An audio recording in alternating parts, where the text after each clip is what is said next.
Session with Dr. Farid Holakouee.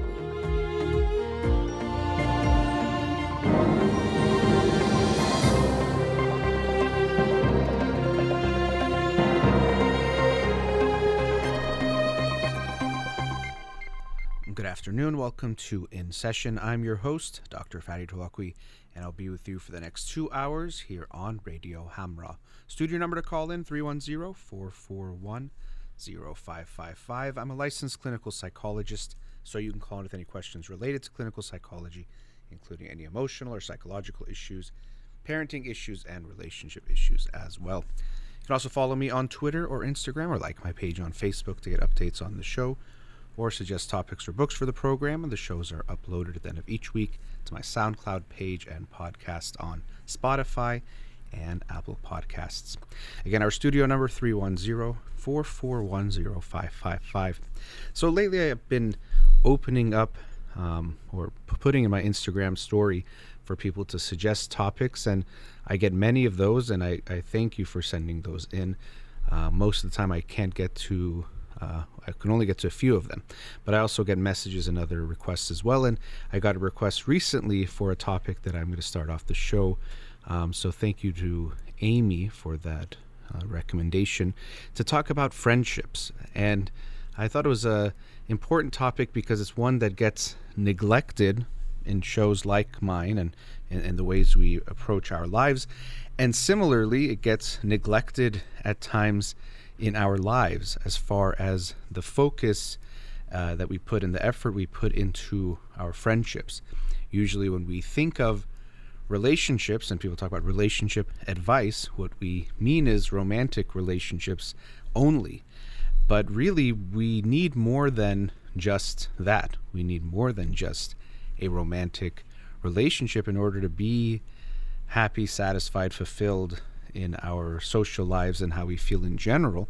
And also, the more we neglect friendships and we put all our emphasis on one person, our husband, wife, or partner, that can actually have a negative impact on our relationship because we're putting too much on that romantic partner to fulfill everything for us. Yes, I think you actually do want your partner to be your best friend, but unfortunately what we sometimes do is we make our partner our only friend, or we think they should be our only friend and yet still make us happy. And that's too much pressure to put on one person and too much pressure to put on one relationship, and that expectation will inevitably leave us disappointed and upset and unsatisfied with things. So it could be good to remember that we also need to focus on that. People can put a lot of time about dating, who should they date, where should they date, apps, this, how do you find that right person and create that right relationship, which is very important, and we should put time in that. But how much time are you investing in your friends and your friendships? How much time are you thinking about those things? When you are younger, when you're in, let's say, school, although school has been different this last year, there's a lot of structure set up for your social life. You're seeing the same people over and over for hours a day, and with homework and other things, it really facilitates our friendships. But we do find is that adulthood also brings a crisis of friendships for a lot of people as well, because now it takes a lot more effort, or takes effort, to maintain friendships. They don't just happen because, okay, we're in the same school, 8 hours a day. Now we have to actually put the effort into our friendships, and very often we don't. We don't actually do anything about it, and we become more and more isolated and alone. And the pandemic, of course, has magnified this. It actually has done a few things. It magnified that we were isolated in a social way. It also, I think, did encourage, and I experienced this too, some people reaching out to one another to connect and communicate over phone or video calls because we felt more isolated, and it just made us think about things in a different way. So that could have been good. But I hope it's something that we continue to focus on and don't lose sight of. Now, there's some generalizations that I'll share, but I do want to bring this up as well, that women and men can differ in this respect. Women tend to be better at keeping friendships as they get older because they connect and they communicate. Again, these are generalizations, but they have a better time or are better at maintaining a relationship as the focus. There's been some research showing that men have a harder time with this, and what actually usually helps them maintain their friendships and their closeness is if it is surrounding some type of regular occurring activity, like playing. My brother's friends during the pandemic, they couldn't do it, but playing basketball every Sunday, or having a card night, or some other activity that brings them together, and then they maintain the friendship or the friendships through that a little bit more easily than maybe it would be for women. So that's just something to keep in mind if you are male, female. Again, these are generalizations. You might not fall into that, but that's something that has been observed. Now, another important issue when it comes to our friendships is it could seem different from dating. And, in dating, we're very particular and picky, and you have to have a right match and all of that. And I would think that in friendships, it's not as we shouldn't be as picky. Also, you can have more friends and the relationship, the stakes are a little bit lower. But I think people tend to actually forget that you need to choose your friends as well. Not just, okay, well, this is my friend and I have to be friends with them now and continue being friends and continue being close with them. We should think about who we are being close with and being connected to, and what friendships we are investing our time, energy, and our emotions into. Of course, we talk about breakups in romantic relationships, and they can be very painful. But with our friendships, we build an emotional attachment and connection as well. And that's what makes them valuable, but that also can make them hard to lose. But it doesn't mean we should never lose them or never decide that we don't want to continue being friends or as close with someone, because it can hurt, just like we do the same thing in relationships. So it could be worth looking at, just like you think, if I had to choose my partner, again, would I choose this person? Which can be a risky question, but an important one to really think about, who we're with and do we want to be with them, and really taking that seriously. We can think the same thing about our friends. The friends that we are close and closest to, are these the people we would want to be close to and surrounded by, and of course influenced by, because we are influenced by the people around us? Are those the people we would choose for ourselves? And we should think about that. It's not so easy, obviously, just like picking a partner, the same thing, to just, okay, I want a different friend, so I'm going to pick one. But it's something to be intentional about, and not just think our friendships just happen to us. Okay, these are the people that are in my life, I have no other choice. We always have choices to make, and we want to think very carefully about that. When I work with parents with their kids, and especially with teenagers, there's a lot of thought about, okay, I want my kid to have friends that are a good influence on him or her, to make them, feel or grow better, let's say focus on studies, don't get into bad things, whatever that means, and all that. And that is important, because people are affected by their friends, and teenagers, especially when we enter adolescence, we know that that's a period where there's a shift from looking to your parents as the people you look up to and learn about the world and want to be like, and they now look to their peers to be the ones they want to be more like, or they try to understand the world through. So it's very important who your child is going to be friends with as a teenager.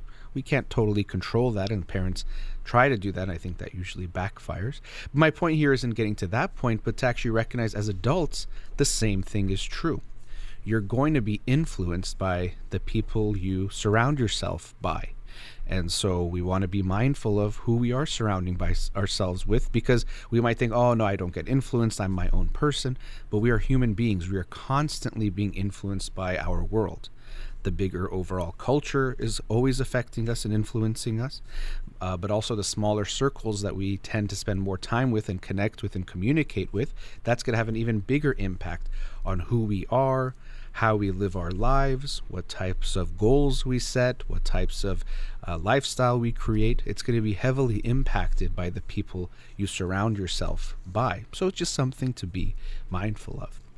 Another important aspect of friendships that can come up is this notion that, well, if someone's my friend, or especially this, best friend feeling or description or label that we might put, then I have to tell them everything, or I have to be, they have to know everything about my life, and I should always go to them for advice in all areas of my life.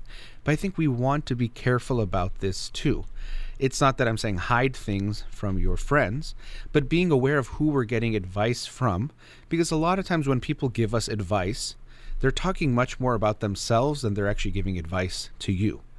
Sometimes if they're unhappy about something in their life, they give you some kind of advice about that which is what they wish they would do if they were in your shoes. A classic example is people who are married will, if they're not happy in their marriage, will say, oh, don't get married, or, oh, just have your fun right now, because they're imagining themselves. They're not feeling good about their position, but they're putting themselves too much, imagining themselves in your shoes rather than you in your shoes living your life. So we do want to be very aware of who we get advice and support from. And sometimes it could be something you recognize that some friends are better for certain topics, but not good for some. I'll go to this friend. When it comes to dating advice, I actually really appreciate their perspective. They make me feel understood, not judged. And I feel like they have some words of wisdom to share that actually do help me. Whereas you might go to a friend and they make you feel bad or judged, or they always have a negative mindset, let's say about men or women or relationships in general, and they're going to put that in their advice to you of, oh, they're all this way, or, oh, see, you shouldn't be with this person, or maybe too romantic. Oh, it doesn't matter what happened with them, make it work, pushing you too much in a certain direction. So you have to really look at that and learn, who do I want to go to about different things? And even with that friend that you might not want advice from, you might still tell them about things in your life. So you might even, let's say, talk about your dating life, but not necessarily ask for their advice, or if they give advice, kind of don't go down that avenue too far and just hear them and, kind of move away from it. But it's not someone that you want to explore that issue more deeply with, and that's totally fine. And going back to the earlier issue about who we choose to be friends with, we want to make sure we have friends in our life that make us feel supported, that make us feel that they want what's good for us and what's best for us. We can naturally at times feel some envy.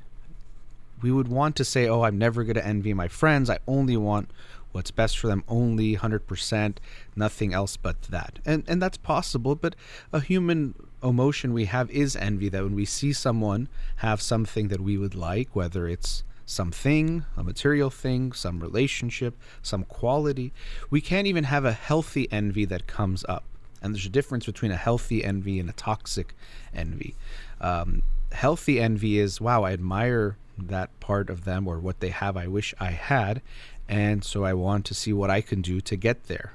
So I can even still be happy for them if I envy them, but I realize that I wish I was in their position. I'd like to make that happen.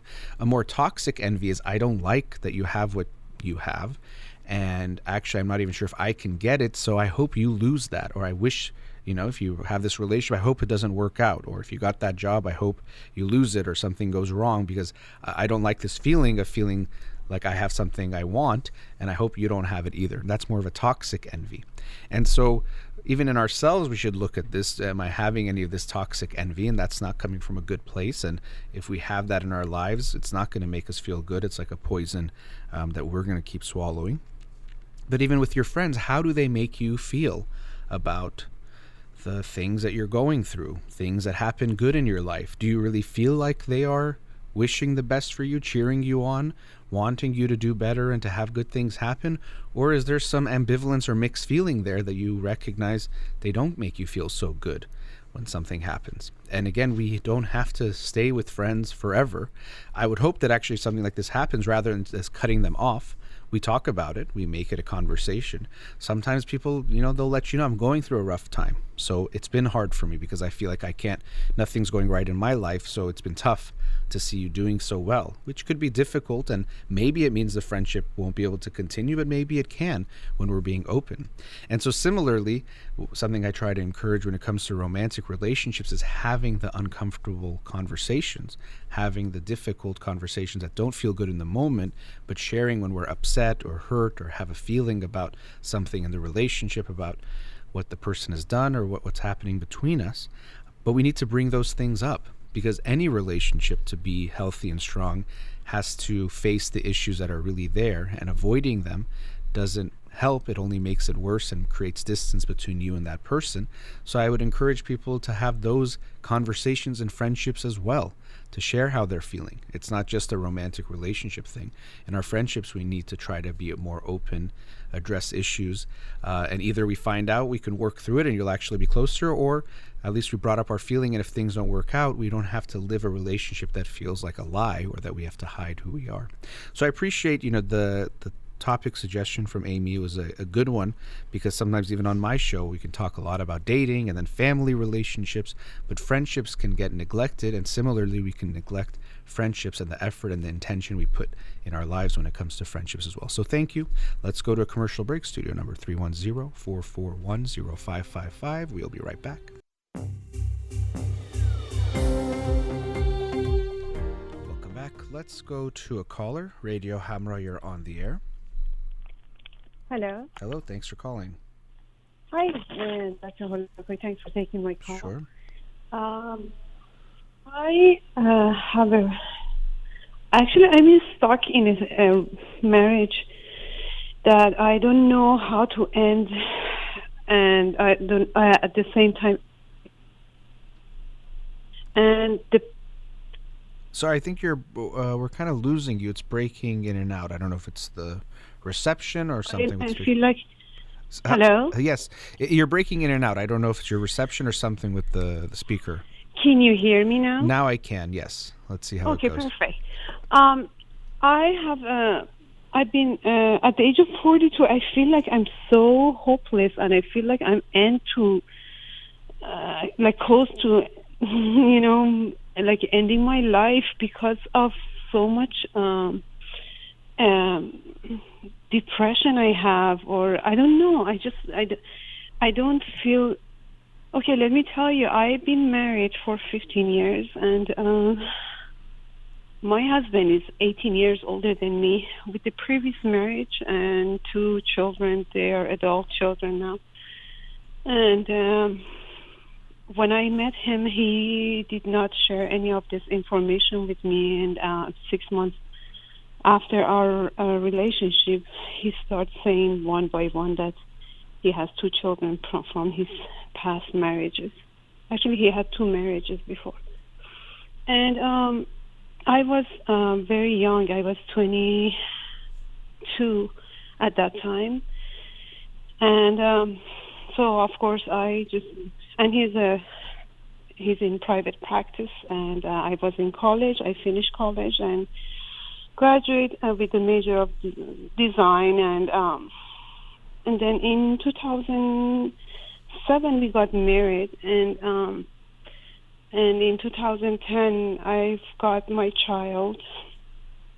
She's 10 years old now, and after having my daughter, things has changed drastically. That he once in a while used to mention that, my friend says in Chinese tradition, women are like a dirt that you put your seeds on, and after that they're no longer good. And basically there was no, I feel like the love was fading, and I keep taking, and in the past 3 years he got a job in the town that is 2 hours away from here, and staying at hotel, for a week, and come home for a few days, going back. And the distance made our relationship a lot worse, to the point that he just didn't have he never called during the time that he was away, and never called to see how are we doing and if we need anything. Or when I call him, he wouldn't, show that much of interest, or he said, I'm busy, I'm going to call you back, and he never did. I am now, so what happened was 2 weeks ago from my daughter's spring break, I went to Mexico, and with his knowledge, and I told him, let's go together, you have a time off. First he said yes, and then after the last minute he changed. He said, no, I'm not going to go, you go, and that's it. So I sent him a text, and I said, okay, we are leaving. And then after that, he sent this my text to all of his friends that with all the curse word that my daughter's idiot mom or lots of curse word that they cannot say it on the air. And he said she's leaving, and he sent that text by mistake to me. And when I saw it, I was so broken, and I said, "Okay, I'll make sure to send this text to the right person that you were trying to send it." He didn't feel sorry anything about it, and it's honestly it's ruined my week of vacation with my daughter because I just travel once a year, just go away to fresh up and come back and take care of my daughter. But now I'm to the point that, and he mentally abused me a lot because many times happened that he has his friends over, and if they want to spend the night,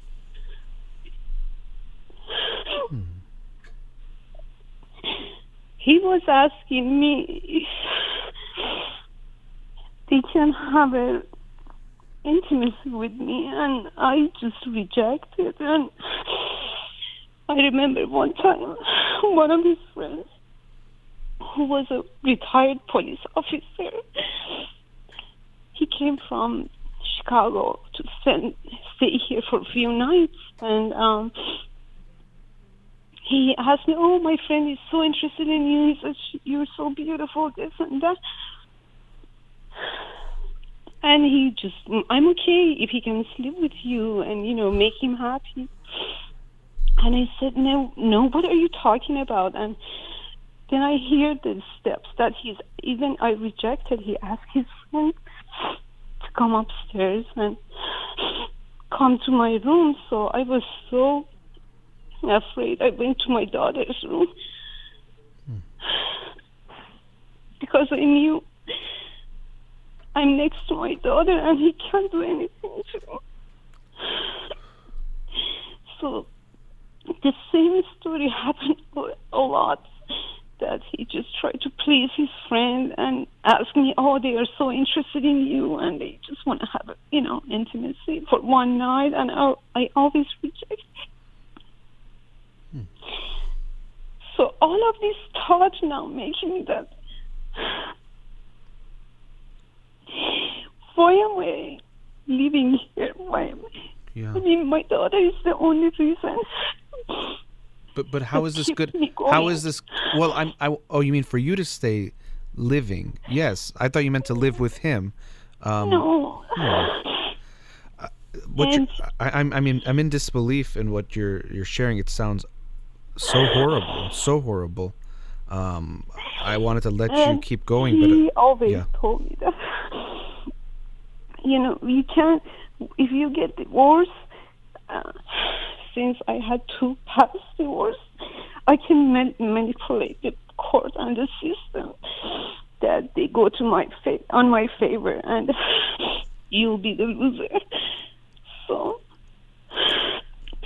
and I'm here now, and to be honest, one time I shared with my daughter, I know you're going to say, "Oh, she's minor, she doesn't understand," but she's 10 going on 20 and very mature girl, very understanding, and I just asked her simply if we can have it. Mommy can go to separate house and daddy is separate, and we still love you, we support you. And her reaction was that, "No, Mommy, I like it like this, and if you go away, I'm going to run away from the house." So I try to just stay in a marriage to make her feel secure that she's okay, but at the same time, I feel like I'm her role model, and I don't want her to see this is what to expect and accept it from men. So I have a lot to say. I know I don't have much time to share with you, but I feel like mentally I'm completely tired, Of course. So whenever he comes home, he just record my voice. If I get angry or scream, he record it. he, without my knowledge, and then when I asked him, why are you doing that? He said, oh, I just want to have it just in case, It's like he's setting me down for divorce or not. I don't know. And I try to work with him and, understand. I tell him that if you have a child together, you had two previous marriage. I never been divorced before. But, doctor, I don't know. I can't make a decision to leave. But at the same time, I can't tolerate to stay here. I cannot stay in this marriage. Yeah. And financially, I don't have support. So it's just my husband. Because when I graduated, I just worked for a couple of years and then having my kid, and because of his job, is not flexible. I have to be home I'm staying home for my daughter. And but with all the curse that he gives me, and he tells his friend things about me, and his friends send a text to me that, oh, we don't want to talk to you, and you're blocked from now on. I'm like, I just feel like I'm getting torture in this marriage. Versus enjoying the marriage or the relationship. There's no relation. I mean, this is not a relationship. This is just abuse. I mean, you said torture. It seems like he's just. It's so heartbreaking how he's treating you. He told you he sees women as dirt. I mean, I know he said the Chinese say or whatever he said, but that was his way of telling you, and he's treating you that way. And it doesn't mean you are anything like that. You are worth. Obviously everything to live your life and to be happy. He doesn't know. He's the one that's completely mistaken. But unfortunately, what can happen in these relationships is it starts to obviously affect you and how you can even see yourself. But he's the one who doesn't know anything about anything, and he's treating you horribly because he's a horrible person, not because you deserve any of that. There's nothing. I mean, what you're describing. Another thing, doctor, I got was, I think he sent these text messages now intentionally because he just wanted to see me, prepare me for what is coming. Like one of the texts was, "Oh, I'm getting close to my retirement, preparing myself, for my retirement. Hopefully, my daughter's mother." She leaves once she see the money is trickle or all of this. So I feel like he's pushing me to the door that I must leave now. But I don't know why I don't want to accept the reality, or I'm so afraid of everything. I feel like my life is going to be more miserable if I leave this marriage. How is it going to be? Okay, that's maybe the only way. But I don't know how your life could be more miserable than this. I mean, he's just such a horrible, he's just so disrespectful of everyone because of him. Again, it's not about you. I mean, I'm sure you met him, you were probably 26, 27 when you guys got married? No, I was younger, 22. Okay. Maybe I got the years wrong. But anyway, yeah, I mean, you probably thought, and he was close to 40, I think you got some kind of feeling that makes you have value, that he likes you, but it was never true. And if he hid all those things from you, it seems like to him everything was strategic. It's more he wanted to just have a marriage rather than really be in a relationship. And you more than likely got, I don't want to say fooled, but you believed what he was telling you or selling you of just this maybe love or this good feeling, but it wasn't there, and your value was more than he could ever see or give to someone. Again, not because you're not valuable, but because the way he treats anyone is going to be this way. It has nothing to do with you and everything to do with how bad he is, but unfortunately he's trying to convince you that you are somehow part of this problem. But I don't know how staying in this marriage, how it could possibly work, how you can imagine 10 years from now life can be okay with this man. My goal was to, I don't know if I'm wrong or right, but my goal was at least to stay in a marriage until my daughter finished high school, go to college, and then if things didn't improve, then sure, we go in our own separate way. But I don't know how, I don't know if I can survive for another 10 years or 8 years. And I don't know the And benefit. I know a lot of parents have this, like when they graduate high school, I don't know if it's going to make a difference. And she's not enjoying. If you tell almost any kid, do you want your parents to get divorced, no matter how bad it is, very rarely, I've heard it before, but they usually will say no. Because it's scary. They don't just hear divorce, they think they might lose both parents. They think the sky is falling. So I understand when you asked her, she gave you that response, and I could understand it would impact you and affect you, but I wouldn't let that make the whole decision for you, because what you're describing is just horrible. And as you're saying and seeing, it's probably just going to get worse. It's not going to get better. I mean, he's telling you it's not, we have a difference of opinion, there's something we view differently. He's saying, I don't respect you, and showing you that in so many ways, which is, again, his weakness, not yours. But things like that don't change that he's going to all of a sudden act differently. We're at a commercial break, but I definitely want us to continue the conversation. I'm sure you have so much more to share, and even we can get into what led to the beginning of the relationship, your own past. I'm sure there's going to be a lot of things to make connections. But, I am sorry you're in this situation, and we'll see what we can talk about and figure out a bit together, okay? sure, thank All you. right. We'll be right back. Welcome back. Before the break, we were with a caller. Caller, are you still there? Yeah. Okay. I wanted to say something. When you were sharing your story, it was so heartbreaking. I was even not sure how to respond. It was so much pain in what you were saying, and so I realized during the break that I was a little bit taken aback by it. It's so heartbreaking, your situation, and I did want us to get to continue to talk about it, but it just seems so painful. I can only imagine what you're going through. Doctor, I unfortunately, I don't know. My parents, mostly my dad, he doesn't know much of the details about these things.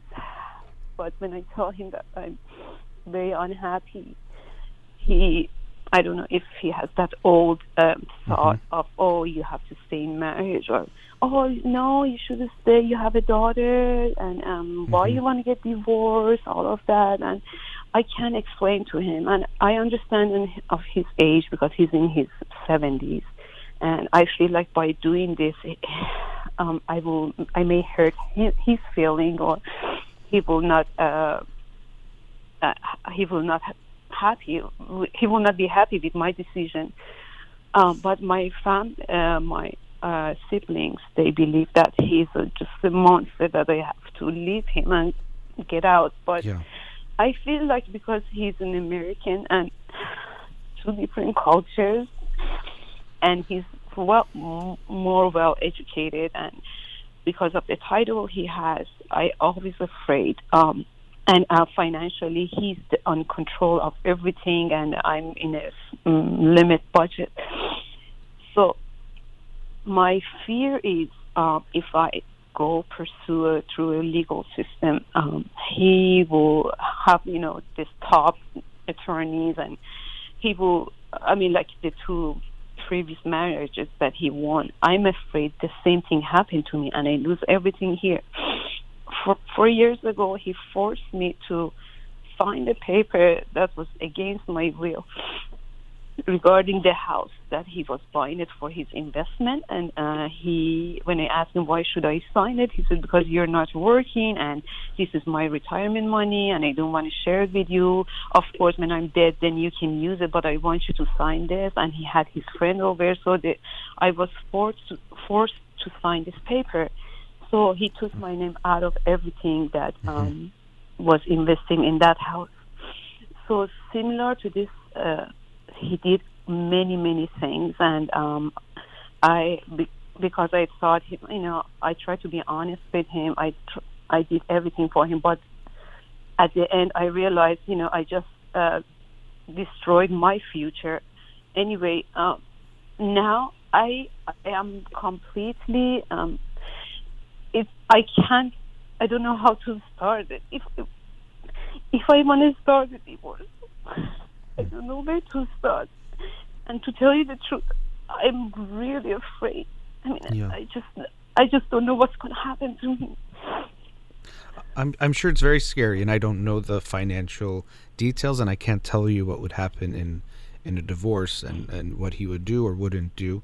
Um, it is a very scary situation because you don't know. And sadly, what he's done, which is often the case with these kinds of relationships that are emotionally abusive, is he's made you feel weaker and also tried to take away your power in so many ways, from financial to even maybe he made you feel like you don't need to work, that's good, but but it's all to limit your power and your ability to be away from him, because he, unfortunately, it seems like he sees you as another piece of property. I know that sounds horrible, but that he doesn't see you and respect you and probably anyone as a human being. So it's just, how do I keep you? He's trying to keep you, which is not fair. And he's made you feel and actually made you less powerful in taking care of yourself. But it doesn't mean you can't. I don't know what it would look like. I don't know what your support is from people around you. I'm just telling you what I'm hearing from you. It's not going to get better from what you're describing him. And it's not going to help your daughter either to be in a household where this is happening and where her mom is feeling the way that you are. I don't show any of my you emotions. do. I mean, I know, but people will know. I'm not saying it because you're not good at it, but I'm saying they feel it. Your daughter does feel what's going on in this home. So you can think you're protecting her, and I'm sure you do a lot. I'm sure you put a lot inside. I can only imagine how much you have to put inside. But to think that it's not having an impact, or even if you're saying she doesn't feel that pain, think how much more of a loving and good mom you could be to her if you were feeling better, if you weren't feeling all this pain. So I get it. I'm not saying you're not doing a lot to make her not feel the pain as much, but this is not a happy household. It's not a good feeling in this house, the way you're describing it to me.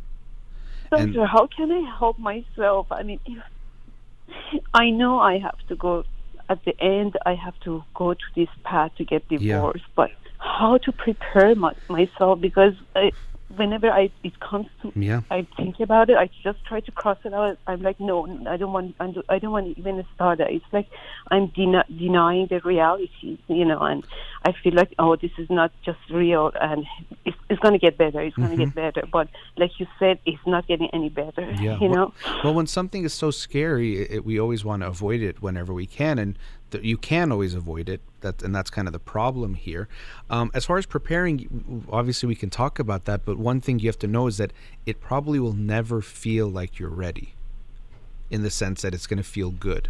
It's possible you get to such a breaking point, I hope you don't, but that you just feel like you have no other choice. But it's more than likely going to always feel wrong to take this next step. It's not going to feel like I can't wait to do it, because it's scary. It's unknown. At least what's going on now, even though it's getting worse in some ways, you kind of know it. You know you can tolerate it. And my guess is you're the kind of person that has gone through a lot of life just tolerating whatever was thrown at you and being able to take care of that. Yeah. And unfortunately, you think that's life, but you're just surviving and not, trying to carry all the burden and pain for everyone else, but it doesn't work. And your daughter feels it, again, like I said before, as much as you're carrying it. So you're going to not want to do the next step, but it's always going to feel off, but it doesn't mean it's not the right thing to do. And so what you'll need, you mentioned your siblings, you're going to need to ask for support and help, emotionally, maybe even financially, maybe staying somewhere, whatever it might be. That could be hard for you. We can look at that, how that is for you, because again, if some of what you've shared and the personality you might be expressing, you're someone that takes on all the pain and doesn't like to ask for help, but it might be necessary, and you don't have to go through this alone. It's not going to just be you against him only. You need to have your support, and I'm sure that there's people, if they care for you and love you, they want to support you through this. And so part of your preparing, yes, yourself preparing, that can be very, very important, but also preparing as in building your support network and structure around you, because you're going to need them, and you deserve to have them right now. Dr. Holakouee, another thing is, when I'm 42 right now, and I always think I need to start a career. I was not happy with the major I had, and but now I think I'm too old for doing anything, and because of so much I have in my plate, it stops me from moving forward. it's not an excuse I make it to yourself, but every time I try to just go to for some career and study, my mind is not there. I can't focus on anything because of the everything that is spinning in my head about my marriage, about the problem I have. It wouldn't let me to focus, and I just, dropped the whole thing. So I don't know how can I help myself in the meantime that I'm still in the marriage. I love to finish a career, so when I get out, I can work, but the negative thought, and I always think that, now you're in your 40, you're 42 and you're nothing, and you want to start something, and I don't know if I'll be too old for that or not. Instead of encouraging myself, I always bring all this negativity to myself that, you can't do this, you're not good enough. How can I help myself to see who I am? And Well, it's tough. I mean, even in the way you said at the end, you realize you're wrong, but it's hard to really believe that you're stronger than you think you are.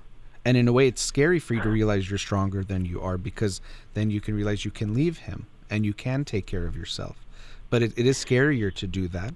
But I'm sure you are much more capable than you're giving yourself credit. And I'm sure if what you're describing with that type of emotional pain and burden and the way he's putting you down, of course, when you try to start something, it's going to be difficult. If I was going through what you're describing you're going through, I don't think I could do this show right now or go see my clients after this show, because I just would be too distressed and hurt and not capable of managing that. So it's not because you're weak that you can't do that right now. It's that what you're going through is too much to then go and just, start some work and do other things. Along with the fact that the way you're describing him, I'm sure he's everything but supportive of you, getting educated and taking care of yourself. And the things you're telling yourself, I'm sure they're things that he has told you directly and indirectly, that you're not good enough, you're too old. All the time. Yeah. All the time. Every night that he used to come home, not even he dared not say it in front of my daughter. And I always told him, at least show the good, let my daughter see that you treat me nice, because she's going to grow up. And he just laughed at me. He's like, I don't know anything, and making fun of me. But I try to show him that she needs to see the love in the family. So she needs to grow in the house that, has of love and all this, everything. But he's not there. He never, he's like, he doesn't hear me. He doesn't listen to me at all. All he does is coming home, being on the phone with his friends, and we both sit here, and my daughter sit on the other couch watching TV, and not exchanging any words with me. Just ask my daughter, how was the school? And she said, it was fine. His relationship with my daughter is really good, but it's just me that he just don't want to see me. I feel like in this house, I'm just a housekeeper, just taking care of his daughter and make sure everything is perfect. But when it comes to support, mentality, nothing is there. And I try to just say, okay, maybe it's okay as long as, my daughter is supported. But now I'm in the point that I'm mentally getting tired. Yeah. I can't take it no more. No, and she's getting affected by this, even the coldness of your marriage. Let's say you guys don't fight in front of her. She still gets affected by that. I think you're also fooling yourself to think that your daughter's so happy in this home. No, she's not. Yeah, she's not. No, I know that she's not, because... But she's very quiet. She keeps it to herself. Yeah, because she doesn't have the space to share what she's going through. This is not a safe home. She's learning, unfortunately, probably like you, to hold things in. And I know you're saying he's a good father. Again, I'm only hearing your side of things, but I find that hard to believe. But maybe, I don't know what their relationship is like. Maybe they don't fight, or maybe he doesn't explicitly disrespect her the way he does to you. So maybe compared to you, he treats her much better, but that's not saying a lot. So I don't know how good when you say they have a good relationship, what gives you, what's that based on? Mostly, if he tried to just teach her science stuff, watching science video, Hmm. It's like communicate with her. He's not active pretty much with her, like playing soccer or anything with her. All he does just sitting and try to show her about different subjects of the science or computer or all of that. But But when he goes away, you said he doesn't call you. Does he talk to her? no, Okay, so a good, maybe yeah. just once a week he just texts to say oh hi, like name my daughter. Hmm. Oh hi, just want to know if everything is okay. And my daughter barely responded to him, and I don't want him to think that I did not allow her to not respond. So I asked her, oh please let your dad know you're doing okay. I try to just um I don't want she gets in between our Yeah, which issues. yeah, Yeah, but I even obviously you have a respect to your dad, and you can't talk to your dad this way or that what did way. he? What? How does she talk to her dad? Um, she she she talks like it's like sometimes the oh dad you're dummy, and I said you can't talk to your parents like that. You cannot talk to adults like that. If you talk to your friends like this, it's between you and your friends. But with adults, you can never use this thing. Hmm. She's not using that much of the word, but she thinks she's free to say anything to her dad, and Well, he just take it and he doesn't say anything. oh, he doesn't say anything. No. Okay, but the way you're saying he doesn't really call. If they're not talking for a week, I'm not sure how close they are. I think you're trying to tell yourself like I'm doing something good by keeping them close. I'm not saying you should tear them apart or not let them, and you're not saying that you're doing that. But I don't get the sense that there's a Well, the lot of reason good. I do that because I was hoping he does the same thing to me when, if my daughter, she's doing something wrong, and I try to warn her, he's supporting me to say, "Oh, your mom is right," but it never happened, doctor. It never Yeah. happened to tell her that, "Oh, your mom is right," or "Yes, I think if we do this way, it's a lot better." I never had that support even in raising my child.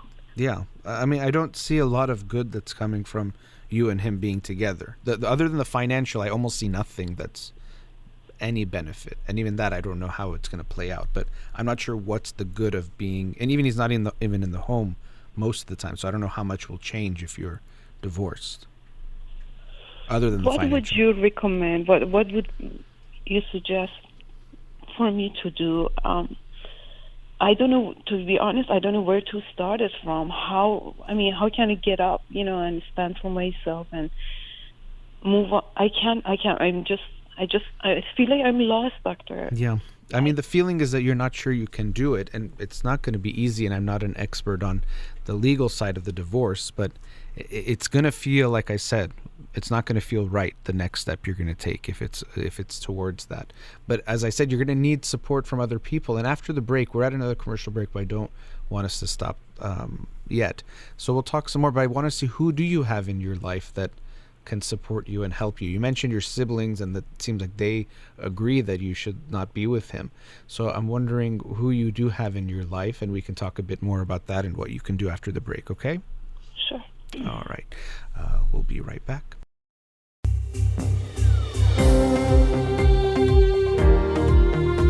Welcome back. Before the break, we're with the caller. Caller, are you still there? Yes. Okay. So as I mentioned before the break, you're talking about how can you prepare, and you feel like it's going to be hard to go forward, or you don't know if you can. And unfortunately, being with him so many years, he's been putting you down more and more to really limit and minimize your self-esteem and your belief in yourself, and make you feel weaker than you are. But I can assure you, you are much stronger and more powerful than you think. And what he's telling you is not at all the reality. It's part of just his strategy in dealing with people that he does that. But so I want you to realize you are much stronger than you are. And on top of that, you have much more support than you're likely utilizing, which you're almost definitely going to need to get through this. So I mentioned before the break for you to think about who are the people in your life that you could rely on for more support. I have only two. My brother and my sister. They both live in different states, and they're busy with their life. I prefer not to get them involved. yeah, I talk to them, call them and share what's going on, and they feel sad, and they same as you, they just wonder, why am I here? Why am I staying in this marriage? So that's from my sibling. But Dr. Holakouee, But can I two stop you years there? ago, Let me stop you there for a second. When you say you don't want to get them involved, what do you mean? because I feel like it's too much for them, because they're not even nearby me to just support me. But whenever I feel so down or too emotional, I call them, and they're always available so I can talk to them. But Okay, but when you say I don't want to, it's not that they're going to do everything for you, but it's that you likely will no, need more from them. Of course, we can't expect them. No one's going to do everything, but it's likely you can ask for more support from them, whatever that means, than you are getting. That's what I mean. But so it's not all or nothing, that either they're going to do everything for you or figure it all out, but that you will need more from the people around you. And so hopefully if they're there, and it doesn't have to be the way you're describing it, it's just when you get to kind of a crisis point or you can't handle it anymore, you call them. You might need to more proactively ask for help, which, as I alluded to, and I think it'll be important to look at, might be challenging for you to ask for help. And you're going to need that because, as I said, you are much more powerful and stronger than you likely think you are. But also, this is not something that you or anyone should have to go through alone. And so you can and do deserve to have the people that would want to help you. And it might even be put some pressure on them in some ways, only whatever they're willing to do. But I think it might be hard for you to feel like you're a burden on someone else. So you don't that's want what to I do have that feeling. Yeah. It's like too much burden on them. Yes. And that's the issue where you likely are seeing it, as too much. You see your burden bigger than it is. And when we love people and care about people, we sometimes do make sacrifices and do things to help them. That's why we have one another. But I could see how that would be difficult for you. But there seems to be something you wanted to share about 2 years ago. Yes. 2 years ago, I was I was talking to your dad on his show, and I gave him a brief information about what's going on. And back then, it wasn't as bad as now is, but his advice to me was to, because my daughter was 8 back then, he said it's a bad timing for a girl from age 8 to 12, I believe, for parents to get divorced because of their hormonal changes and all of that. And he advised me just to be, like this Persian expression, cool and care, and try to let it go. And I tried to do that, but I didn't get much of a result, and things got worse and worse for the past 2 years. I mean, being deaf and blind, we can only do that to a certain amount. If someone is yelling in your ear, you no longer can be deaf to that. So I'm not sure how much of it has changed since then. From what you're describing to me, it's like, I mean, this is not just something you can, when he's saying he's inviting his friends to have sex with you, this is not just something we can say, oh, just close your eyes or pretend like it didn't happen, or go to your daughter's room and wake up the next day. I don't think that's possible. So yeah, we can sometimes just withstand certain things, but some things we cannot. And maybe it's a little bit worse this age, let's say, to other ages, but it's always a cost benefit. Let's say it's better at 14, which I don't know if it even really would be. These next 4 years of what she would go through and you would go through also is a cost. So my thought is, that's not enough of a reason. Again, I don't want to tell you what to do, but to me, that's not enough of a reason to say, oh yeah, let's wait till she's 13 or 14, because then it's always going to be really, really hard. Maybe it's slightly easier then, I don't even know. But what you're describing Sorry to is... interrupt you, No but that's my exact question I have from you, because I've been seeing therapists a lot, and my question is why no therapist can tell a person like you must do this or you must not to do this. Why they cannot give you it's complicated. Person definite answer? It's complicated, and so here part of it also, I think, is you want someone to tell you because you don't trust yourself enough. So you want me to tell you, and maybe to give you permission to say you are allowed to get divorced, because even your dad is telling you shouldn't, which also your dad, first of all, you're right, he's older generation, culturally issue, and you haven't even told him everything. So if someone tells me I don't like my teacher, I want to switch class, you know, stay. But if you find out the teacher's hitting the kid, you're going to say, okay, we have to get you out of that class. He doesn't know, and maybe you don't want to tell him, and you don't have to. But we have to be aware that his judgment is a judgment without information, or without all the information. So of course he's going to, and the old school and all the things you mentioned. But I think you're looking for my permission or someone's permission and approval of what you're doing, because you're not giving yourself enough credit to make the decision. Your feeling is not enough. So if you tell me you want a divorce, that's not enough. But if I say, oh yeah, from a psychological perspective, as a psychologist, I give you my stamp of approval, that would feel better. And I understand that. But now going back, if you want the general question about giving, you know, this kind of direct advice, it's challenging for multiple ways. One is exactly the issue we're dealing with you, is that if I make the big decisions in your life for you, it's not going to be to your benefit, because you have to figure those things out and you have to live with them. And then the next thing that comes up, maybe the therapist is not there, or you know, you can't always be reliant or dependent on them. Also, we don't always know. I mean, I think we think, me as a psychologist, I know exactly what everyone should do in their lives, but it's not that I know. A lot of times I don't know. I can see here the benefits of this, here are some of the things related to that, but very often we don't know, and it's a complicated thing. So if I say, oh, you need to quit your job, the timing might not be right, you might not like it, and then you might feel like you did it because of me, you know, and then someone quits their job and now they're in stress, like, oh, my stupid therapist told me to do it, and now what do I do?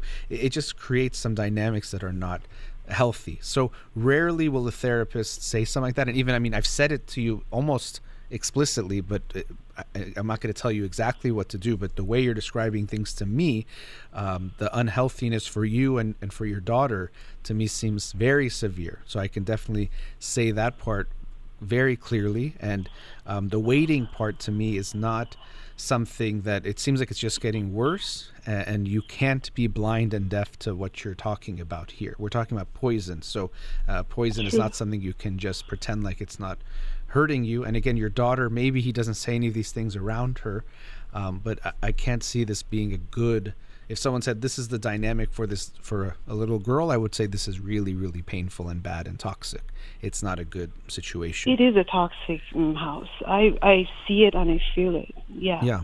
But I think she's going to get more hurt if the more I try to, you know, keep this marriage going, because she's getting old, you know, older, and she understands things better, a lot better. She senses everything now. Yeah. And still you ask her, do you want us to get a divorce? She probably will say no, because it's always you know, for the kid, again, like I said, it feels like their life is falling apart, their family's falling apart. Maybe I lose both parents. What's going to happen? It's scary for them. I mean, it's scary for you. So of course, how can you imagine it's not going to be scary for her? So I understand, and I wouldn't really ask her in that way. Yes, you, if you decide to go forward, have to talk to her about it and have conversations, and be ready that when you tell her, if you tell her, likely she's going to say, no, mommy, I don't want you to. This is why, no, please don't, and she might even beg you. And it'll be tough on you, I'm sure, to see that. But if you make this decision and think it's the right one, we just know that almost definitely that's going to be her reaction. It doesn't mean it's necessarily right or wrong. And I know that's tough, because I do care what your daughter thinks, and it does really matter. But it doesn't mean that it's going to be because she doesn't like it, it means it's the right thing to do. Like I said, even for you right now, if we talk to the child inside of you and say, do you want to get a divorce or not? You'd say no matter what, right? Because it's so scary for you to do it as well. Even right now, the adult you is having a hard time making that kind of a decision. So we shouldn't expect her to embrace it and be excited about it. But I mean, what you're describing to me is just so toxic and getting worse, and the level of disrespect is just unbelievable. You know, the way, and again, it's hard for it not to affect how we think about ourselves, but everything he's saying to you, it's about him, not about you.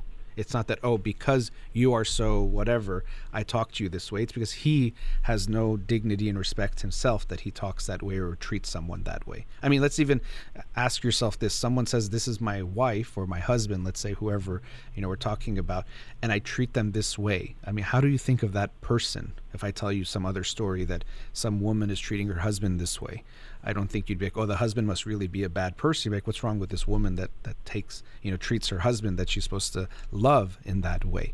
So unfortunately, what he's done is created this, it's almost like propaganda where it's constantly, sharing these messages and putting you down and telling you these things and making himself look good or make himself feel strong and make you feel weak.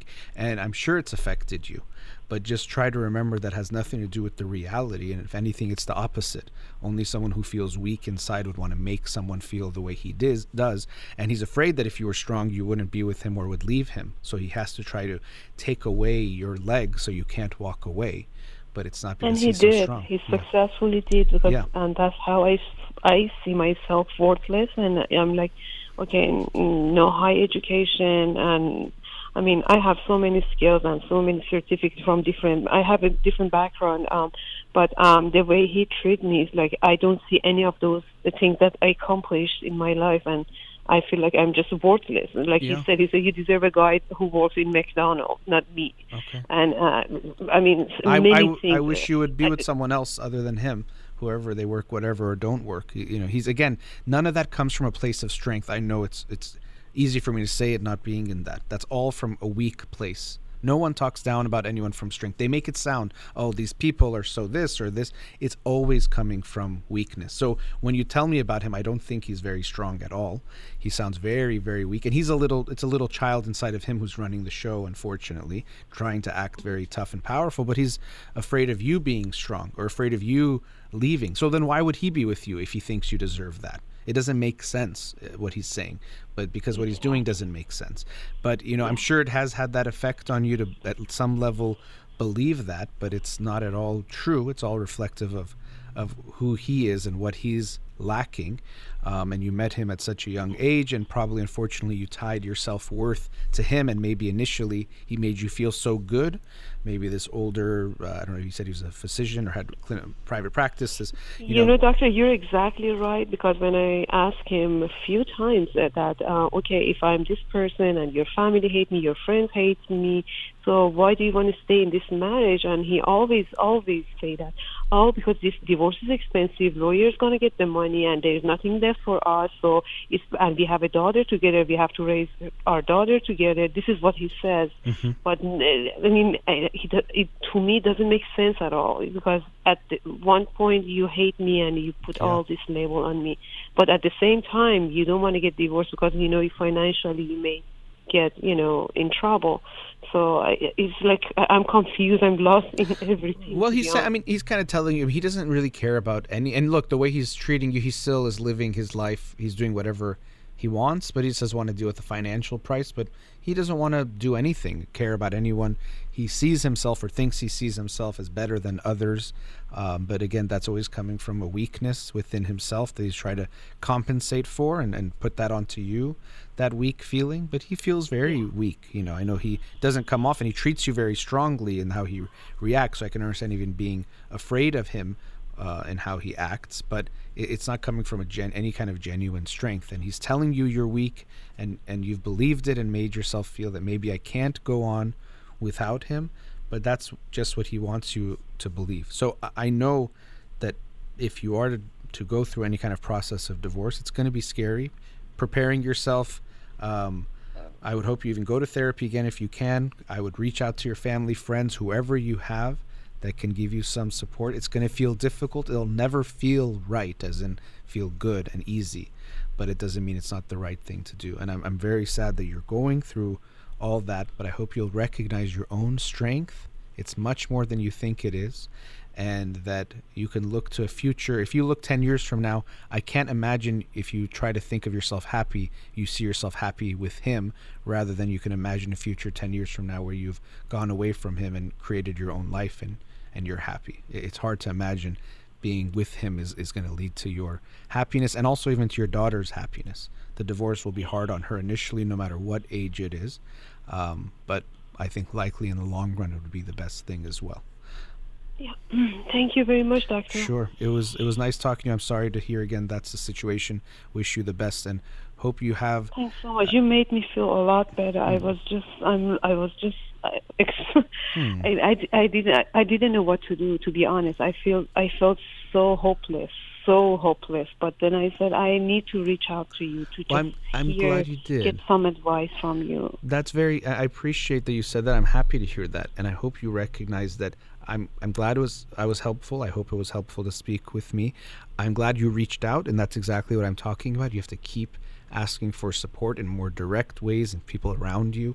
Keep getting help. You deserve that. And realize that even I'm glad I made you feel better, but it wasn't about me. That strength is within you. That's going to do what you need to do next. No one is going to do as much as you can and will do to help yourself. And I hope you really see that and believe that. And again, wish you the best. It was very nice to get to talk to you. Thank you. Have a good one. Thank you. Take care. All right, let's go to another commercial break.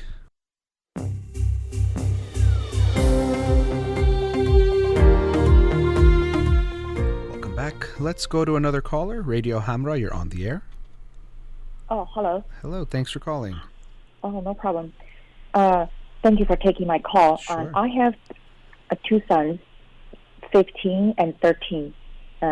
My older son, well, he will be 15 in just a couple of weeks. Mm-hmm. So he's, of course, in the teenage era.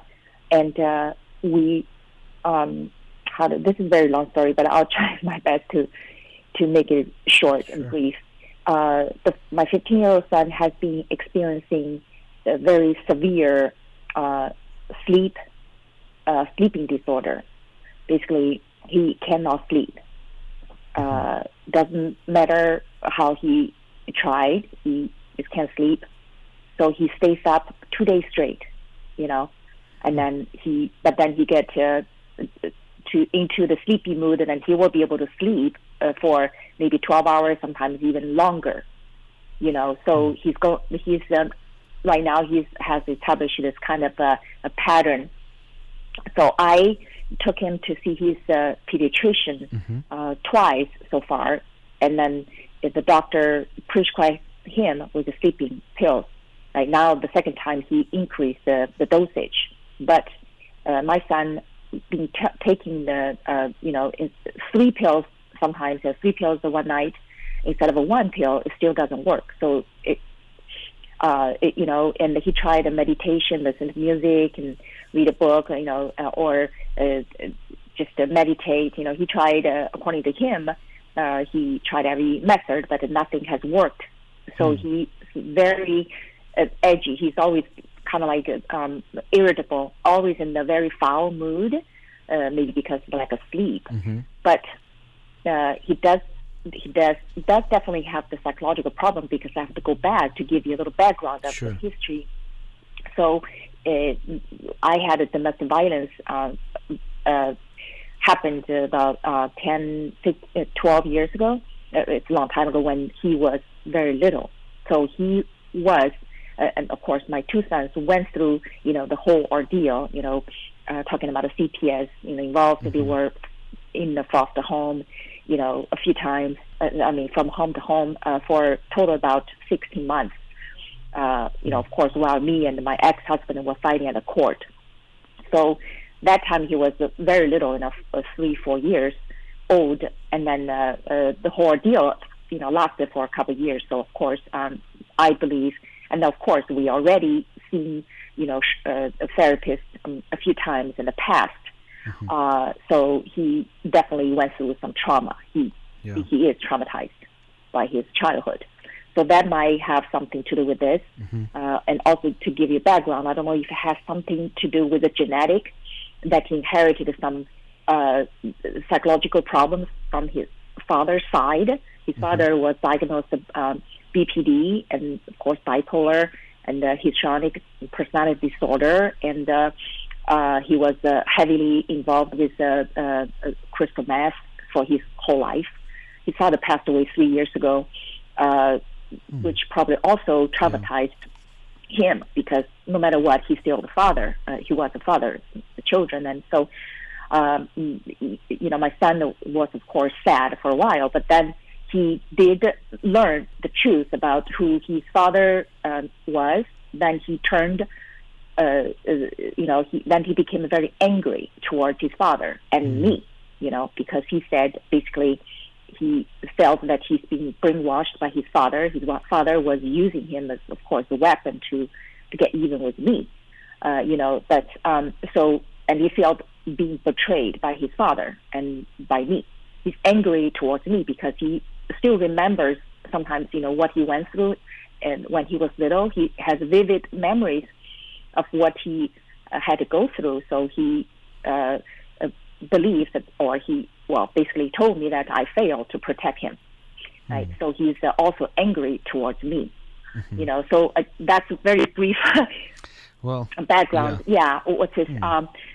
He's of course mental problems, but now he's starting about 2 years ago.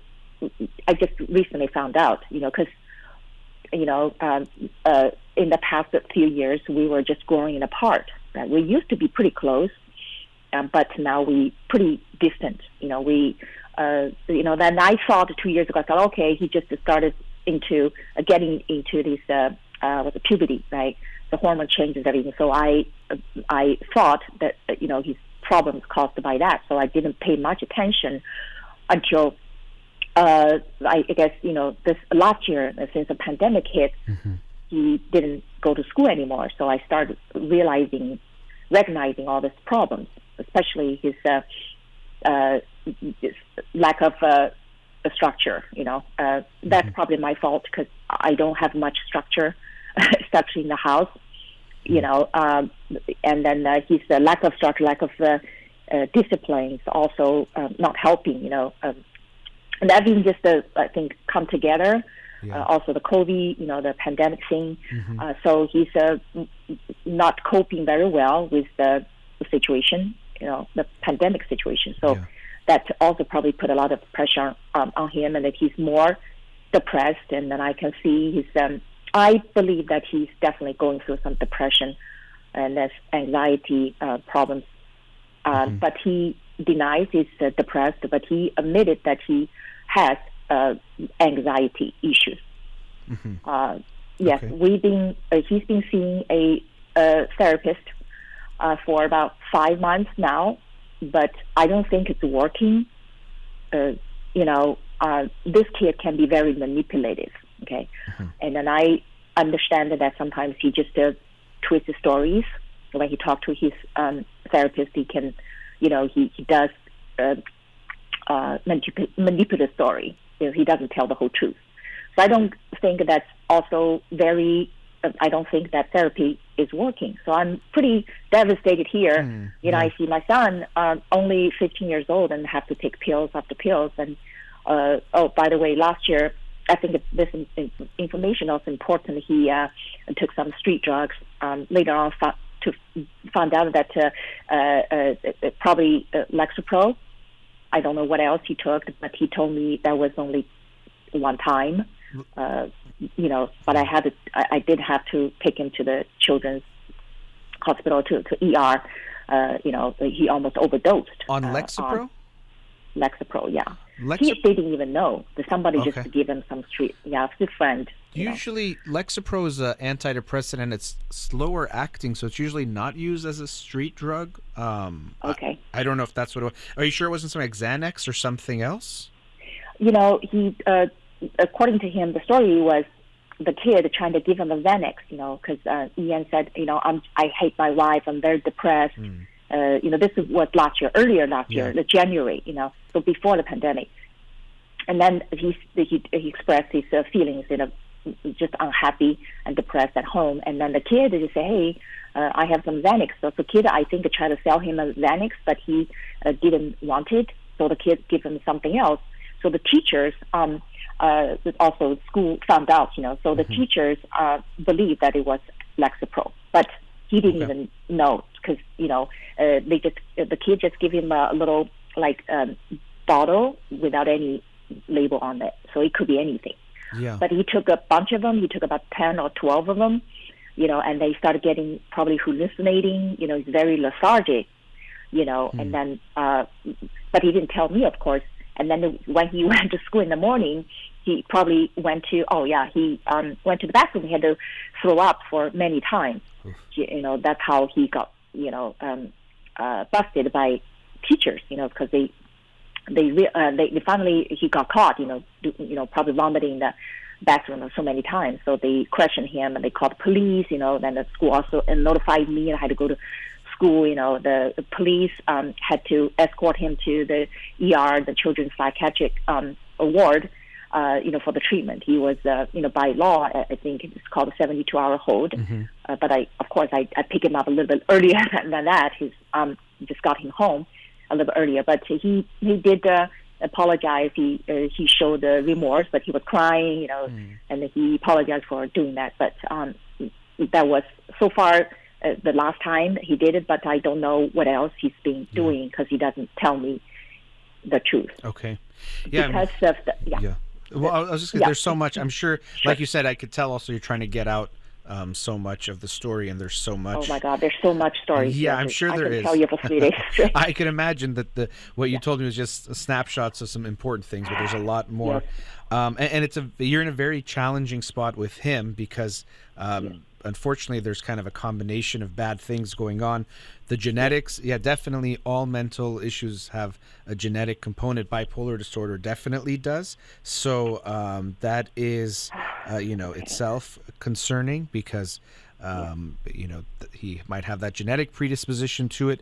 And unfortunately, what we talk about with genetic predispositions is things like trauma and other things that a child goes through can make it more likely that genetic predisposition gets expressed. And what you described was some pretty considerable trauma. First, whatever they observed, or we're talking about your older son, whatever he observed of the domestic violence, even as a very young baby or child, that's going to be very bad. On top of being in foster care that long, unfortunately, can have a negative impact. That instability and all of that, it's very challenging. And then his father passed away a few years ago, but that relationship was complicated. So obviously you're going through a lot, but your son is going through a whole lot too.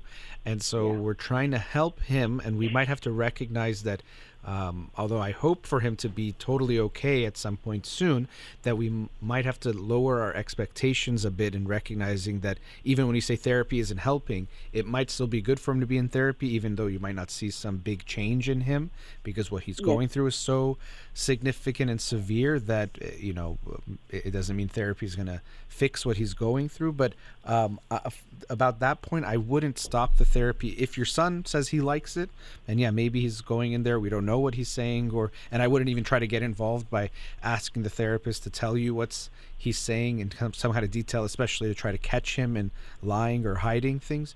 We want to give him that space to possibly, if he wants that, to talk about things. I wouldn't force him to go, but if he's saying, does he say he likes the therapist?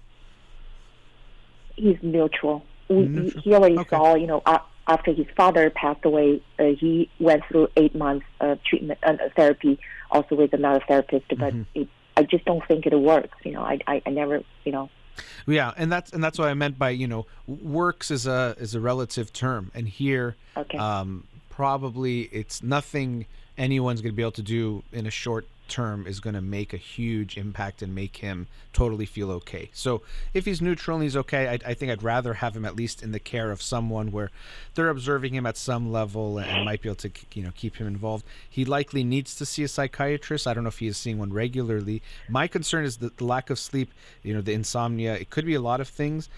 Bipolar disorder, of course, when we're manic, you can have a lack of sleep and you can be irritable, and some of those things you described. I don't think we can diagnose it until he's 18 as an official diagnosis, but it seems like he might be going through that. I mean, we say he's not sleeping for a couple of days. Now, I don't know if he's taking any substances.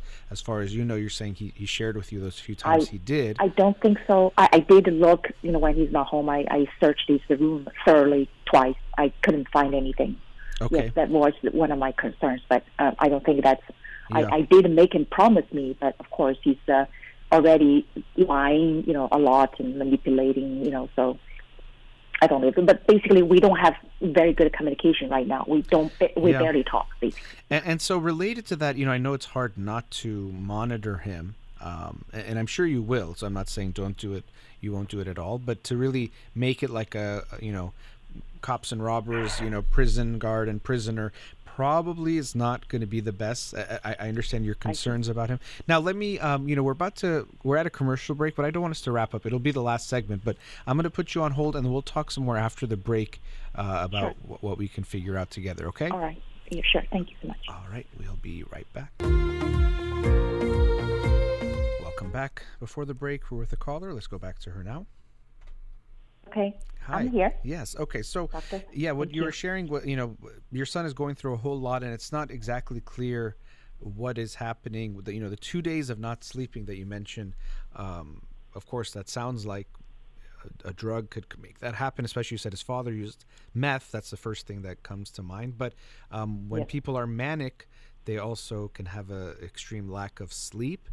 So I don't know, when you talk to him, does he say anything? Does he try to sleep? Does he just have no desire for sleep or need for sleep?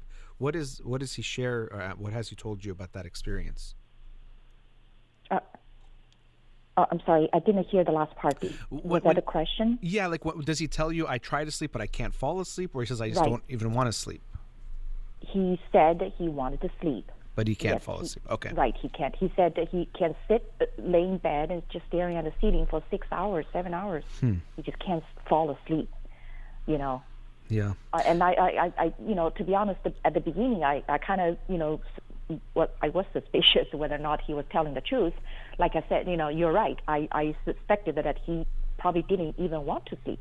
But now I believe him that he does want to sleep. I can tell just from his facial expressions, he's very physically tired. I can see from his face, body language. But he just, during the day, sometimes now he's very just lethargic and he's dragging just the way he walks, But I don't see him. He's a typical teenager. He locked himself in his room. I'm not allowed to, enter his room, and he's just, in his room all day long. Sometimes I don't see him for 2 days, Well, that's tough, and I'm sure there's, your relationship with teenagers is already tough enough, but the way you've described the upbringing and the life he's had and you've had together, I can imagine your relationship with him is more than a little bit complicated. So that makes it hard too, because as parents, a lot of times we think our role is to control our kids or stop them from doing certain things, and we have to. And there is some of that, but if you create too much of a power dynamic with him where he thinks you're trying to get him to not do certain things or stop him, it's probably not going to help. And really, he's suffering and he's struggling. So he's going to need you to be, in a way, on his side, working with him rather than trying to, you're doing something wrong or bad. He seems like he's spiraling a bit out of control. So he's going to need your help, and he's going to need a lot of help, not just from you. He needs therapy. He's going to need to see, I think, a psychiatrist for a full evaluation. Has he seen a psychiatrist? I know he went to the hospital, so I'm sure there had to have been some connection there. Yeah. Sorry for interruption. No But to answer your question, yes, I just like you said, I did think about it, and I asked his doctor, the pediatrician, and then whether or not he should, give us a referral, to see a psychiatrist, which we haven't done so far. And then the doctor said no. Doctor said let's try, increase dosage of the sleeping pill, see if it works. So I think the next step, since the pill doesn't work, so I probably have to get we have to start seeing a psychiatrist. Yeah, I think that's so going to be this is the question necessary. I was going to ask you, Doctor. Sure. What do you think? What the psychiatrist can do at this time of being? Well, I mean, him. Again, I think what you're describing, unfortunately, the level of what your son is going through, no one thing is going to fix this. It's not like the psychiatrist. I wish there could be one pill that's going to make your son totally okay. So it can help in, first of all, we need to see the diagnosis, and it's harder at his age of 15 to almost 15 to give a diagnosis, because a lot of these, like bipolar, you can't diagnose really until adulthood is more typical, but it does seem like there's definitely some signs there. So I think he's going to need to be, first of all, fully evaluated and monitored, possibly put on some medication. I don't like medication for any age, but especially for teenagers. But what you're describing is pretty significant distress that he's going through. So, and that also brings me to a point that I'd want to make. When I talk to parents in general, I try to convince or convey to them how important it is to tell your child, rather than you need help, that you deserve help. Your son is really in pain and struggling, and sometimes when we tell someone they need help, it could feel like we're telling them you're messed up or you're the problem. But your son, I mean, what he's going through is incredibly painful and hard and difficult, and he think he deserves help to feel better than what he's going through. So a psychiatrist might help with getting a diagnosis, possibly medication, but also monitoring him, because we have to keep an eye on him, even if he didn't have anything going on now, based on his father's diagnosis, based on the family history of what's happened in his own life. Unfortunately, and even your younger son, I'm concerned about him too, that we have to be mindful. I am also. Yeah, I'm sure you are. Yeah, he's doing better, for relationship-wise, communication-wise, and other aspects in daily life. He's okay with me so far, but he just turned 13. The hormone just kicked in. So I don't know what he's going to turn into. To be honest, in the next couple of years, he could be the same or worse. Even. We don't know. Yeah, teenage years are tough for every child and every family to go through, but but everyone has gone through it, so we know that you can. It'll be tough. And another thing is, unfortunately, I'm sure their relationship with you is complicated. And, he tells you, I think you said he told you things like, oh, you didn't protect me. And, I think the focus... And also forgot, this is important, sorry, I need to tell you. I also was diagnosed, because of the DV thing, I was diagnosed with PTSD, and I'm still struggling myself. I have also... I had severe depression problems. I could have slept, in bed days without getting up. But I'm much better now, But the whole last 15 years of marriage, with his, with his my ex, I pretty much a stay-home mom all this time. So I'm not saying I'm the perfect mom, but I'm a responsible mom. I love my children to death. I always, took care of them. But because the relationship between me and my ex, put a lot of strains, of course, on in the family life, and even affected very negatively, my relationship between me and my kids. Of course. And then now I feel this is how I feel. My son looked down upon me because I'm a failure. I'm an inadequate mother, and I'm just an unfit mother, period. That's the feeling that he gave me, because we argue, of course, because I have my own depression problems, and I especially, I think I'm going through premenopause now. I have mood swings problems now, so which is not helping here. Of course. So we constantly clashing. It just have constant fights and arguments and conflicts going on in the family. So, of course. So, and then that's why he stopped communicating with me completely. 2-3 years ago. But I didn't. I was so busy, just trying to be, 100% full-time single mom. So I neglected his emotions and feelings, But now, until recently, a pandemic thing happened, we all crunched up in the house. So I started realizing all these problems. Yeah. So it was my fault. So he felt probably not only angry towards me, he felt also being left out, being neglected, ignored, that I don't love him, I don't care for his emotions. But he also know that I am also depressed sometimes, And then when I question him and trying to get him energized and do things, and he'll say, "Oh, you're so depressed. In what position do you think that you can judge me or criticize me and tell me what to do, what not to do?" I would say we don't want to criticize him, even if we're trying to motivate him, and how you do that. We don't want to make him feel judged or criticized. But a few big things come to mind. One is, unfortunately, you've been through a lot, and it's resulted in your own, pain and the PTSD you described or mentioned. And so I would recommend highly getting your own treatment, whatever that is. The better you're taken care of, the better it'll help your kids. And it's easier for you to get help for you because, as a teenager, if he says, I don't want to do this, or if he goes to therapy and we don't know how it's going, you can't impact that as much as you can really make sure you're doing everything you can for your own mental health. And the good thing is it'll be good for you, but then the better you're feeling or the less distress you're under, the easier it'll be for you to be with your kids and to deal with them. So the mood swings and the way you might react towards them. And now when he tells you things, I was going to mention this, blame is not helpful. And so I know when he says things, he's blaming you. But it can be important for you to acknowledge what he's sharing and to say, not to say, because I'm sure you said you're you're a mom that loves your kids. I'm sure you do, and you try your best.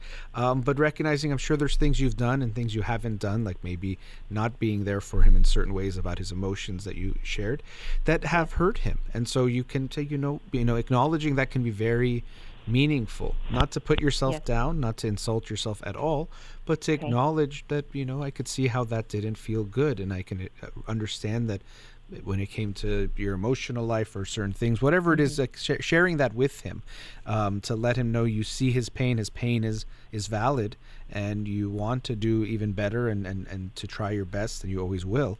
But I think it can be good. It's tough as a parent to go there because you're already saying he looks down on you, and maybe you're afraid he'll now use that as evidence. See, even you think you're a bad mom, or I don't know, however he'll turn that around on you. But a lot of times it can make the person actually feel like, you know what, at least my mom gets my pain or is not denying that, and it might make it easier for him to be less defensive too, because a lot of times the way our relationships become is like we don't want to be wrong and the other person doesn't want to be wrong, so it becomes this battle. But sometimes when we tear down that wall and say, you know what, I've made some mistakes, it makes it easier for the other person to say, I've been difficult too, or I've haven't helped in these ways also. So I would hope you get the therapy for yourself and even possibly medication if it's needed to deal with what you're going through. I've been doing that. Good. I am much better. I'm already like a brand new person compared to a few years ago. Yeah, since my ex passed away, I was newborn. Okay, I could see it. I'm sure it was. There's so much complexity there, and so hopefully for your son, it could be the same thing. That in a few years he'll be feeling better, but it takes time, as it did with you. And he's even younger, and the traumas they went through. I'm sure there's some level of PTSD in both of your kids too, or at least whether it's PTSD is specific diagnosis, but they've dealt with trauma, and that's gonna have impacts. And your connection with him, you mentioned you realized you were not, paying so much attention to the emotional life. So I realized that. And I think, of course, we're going to, try to get him treatment and help, and he needs to see lots of doctors to help us through this. But what you also want to make sure is you focus on connecting with him more, just as your relationship with him as his mom. So it's not just about, did he do his homework or did he take his medication, did he sleep, but what's going on with your relationship with him, of having fun together, enjoying things. I'm sure as a teenager, like you said, you barely see him, but some of that could also be that a lot of times when you and him interact, it's not so pleasant, or it's about what he's not doing right or wrong, or what he needs to do, and it's a very combative type of relationship. We want to try to shift that dynamic to put more a positivity in your connection with him, which will take time. So this goes back to the questions and the ways you were asking me, and I can understand you want him to feel better, you want things to get better, but things are going to be pretty slow even if we start making progress.